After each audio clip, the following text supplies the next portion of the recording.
नमस्कार विद्यार्थियों, मैं विकास जैन, सहायक आचार्य राजकीय विधि महाविद्यालय कोटा। आप सभी का राजकीय विधि महाविद्यालय कोटा के यूट्यूब चैनल पर हार्दिक अभिनंदन स्वागत करता हूं। आज हम बात करेंगे provisions relating to unpaid seller lien. पहले तो ये समझना होगा कि लियन होता क्या है। धारणा अधिकार। धारणा अधिकार का शाब्दिक अर्थ होता है कि माल को रोके रखना। विक्रेता को ये अधिकार है कि वह माल पर कीमत लेके तब तक धारणा अधिकार रख सकता है जब तक विक्रेता को उस माल पर कब्जा रहता है तथा क्रेता उस माल की कीमत का भुगतान नहीं करता है। अर्थात विक्रेता तब तक अपने कब्जे के माल को रोके रख सकता है जब तक उस माल की कीमत उसे नहीं मिल जाती। इस प्रकार धारणा अधिकार कब्जे से संबंधित है। यदि माल का कब्जा समाप्त हो जाता है तो धारणा अधिकार भी समाप्त हो जाता है।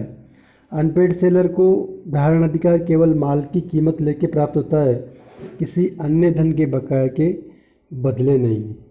इस संदर्भ में धारा 47 के अनुसार माल का अनपेड सेलर जिसका कब्जा माल पर है, उस माल पर कुछ दशाओं में तब तक कब्जा रिटेन रखने का हकदार है जब तक कीमत उसे पेड नहीं कर दी जाती। वो दशाएं हैं जब माल उधार न बेचा गया हो। पहला, धारा 5 के अंतर्गत विक्रेता को अधिकार है कि वो माल नगद या किस्तों में या संपूर्ण राशि बाद में देने के आधार पर माल उधार बेच सके। यदि विक्रेता ने माल उधार पर बेचा है तो विक्रेता को माल पर धारणा अधिकार प्राप्त नहीं है, अतः उधार के तौर पर बेचे गए माल पर विक्रेता को लियन का अधिकार नहीं होता। दूसरा, जब माल उधार पर बेचा गया हो परंतु उधार की अवधि समाप्त हो गई हो।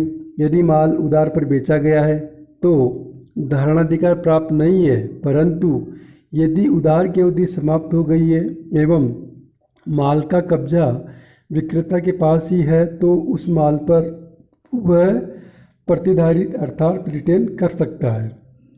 तीसरा है, जब क्रेता दिवालिया हो गया हो। यदि माल उधार बेचा गया हो और क्रेता दिवालिया हो जाए तो अनपेड सेलर माल पर धारणा अधिकार उधार की अवधि में भी रख सकता है।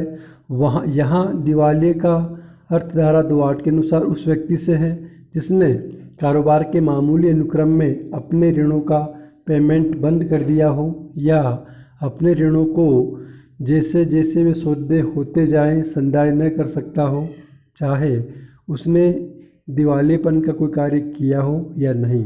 इस प्रकार न्यायालय का दिवालिया घोषित होना आवश्यक नहीं है। इस धारा के लिए इतना ही पर्याप्त है कि विक्रेता अपने ऋणों का भुगतान नहीं कर रहा हो। इस प्रकार जब माल उधार बेचा गया हो तो उधार की अवधि तक धारणा अधिकार स्थापित रहता है।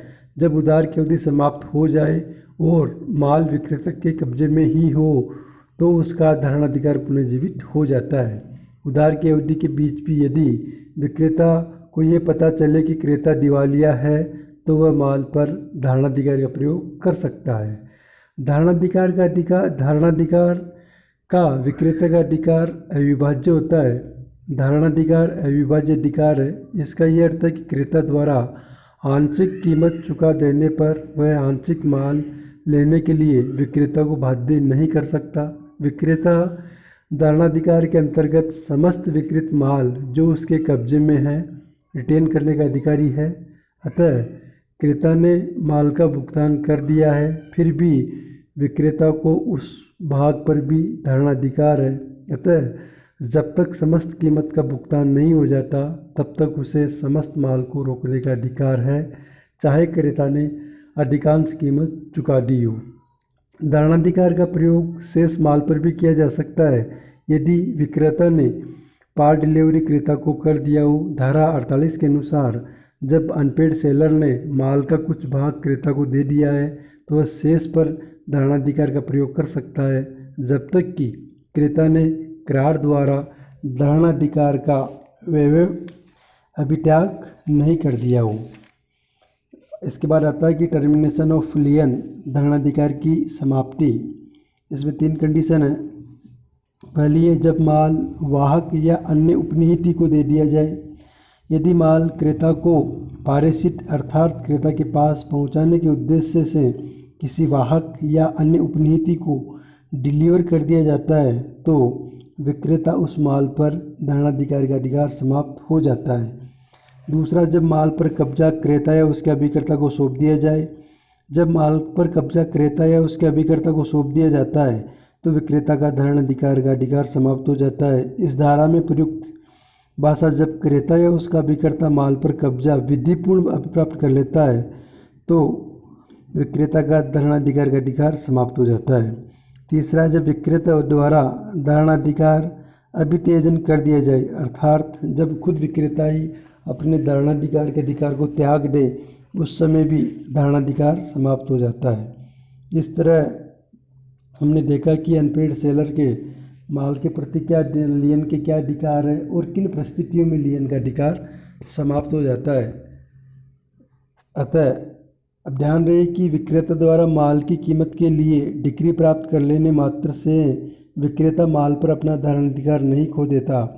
ये बात धारा 49 सब क्लोज 2 में स्पष्ट की गई है कि विक्रेता का धारणाधिकार माल पर पूरी कीमत क्रेता द्वारा न चुकाने के कारण है। अतः यदि क्रेता ने न्यायालय से बकाया के लिए वाद दायर कर डिक्री प्राप्त कर ली है तो केवल डिक्री प्राप्त कर लेने मात्र से धारणाधिकार समाप्त नहीं हो जाता, जबकि क्रेता द्वारा उस डिक्री के निष्पादन के अधीन मूल्य का भुगतान नहीं कर दिया जाता। अतः किसी भी आधार पर जब अनपेड सेलर का माल उस धारणाधिकार एक बार समाप्त हो जाता है तो सदैव के लिए समाप्त हो जाता है। अतः उसे पुनर्जीवित नहीं किया जा सकता, चाहे क्रेता विशेष परिस्थितिवश उस माल को पुनः विक्रेता को ही क्यों न सौंप दिए जाए। इस प्रकार हमने देखा कि अनपेड सेलर के क्या राइट है लियन के और लियन कब टर्मिनेट होता है। धन्यवाद।